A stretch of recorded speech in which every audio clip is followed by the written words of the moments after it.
ایک ساتھی ان کا نام محمد علی ہے، سویڈن سے پوچھتے ہیں، میں سویڈن میں اسٹوڈنٹ کے طور پر رہتا ہوں اور ایک ہوٹل میں ملازمت کرتا ہوں جہاں کھانے کے ساتھ شراب بھی بیچی جاتی ہے۔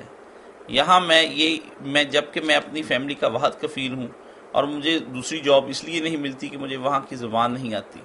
آپ میری رہنمائی فرما دیں کہ اس صورت میں کیا میں وہ جاب چھوڑ دوں یا اسے جاری رکھوں؟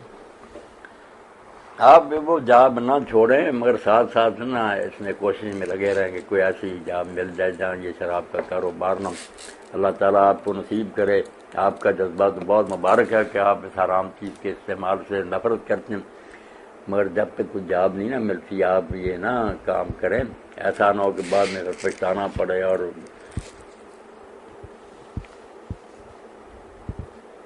مولانا اللہ تعالیٰ آپ کے لیے حالات بہتر کرے۔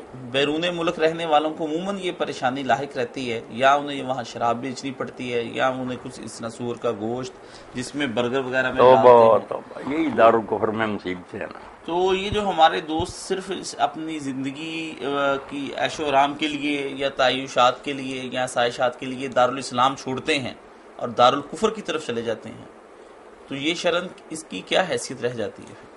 جرم ہی ہے نا۔ ہونا تو یہی چاہیے کہ دارالکفر میں جو لوگ ہیں وہ ہجرت کر کے دارالاسلام میں آئیں۔ اسلامی ممالک گئے گزرے بھی ہوں گے تو بہرحال ان چیزوں سے تو پرہیز ہوگا کافی حد تک۔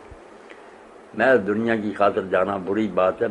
رزق تو جو ہے نا آدمی کا پیچھا کرتا ہے، جو قسمت میں وہ آپ کو ضرور ملے گا، جو نہیں نا آپ کہیں چلے جائیں، لکھے لیکھ نہ مٹن ہدایت اللہ پاویں لنگ سمندروں پار دیں۔ آپ کہیں بھی چلے جائیں، اگر وہ قسمت میں نہیں ملے گا، یہ عقیدہ اور ایمان مسلمان کا ایمان کا جز ہے کہ اللہ تعالیٰ نے جو میرے لیے لکھا نا وہ مجھے ملے گا، جو نہیں لکھا وہ نہیں ملے گا۔ اس لیے جائز طریقوں سے وہ جہاں ہے وہاں ہی کوشش کرے، بالکل ٹھیک ہے۔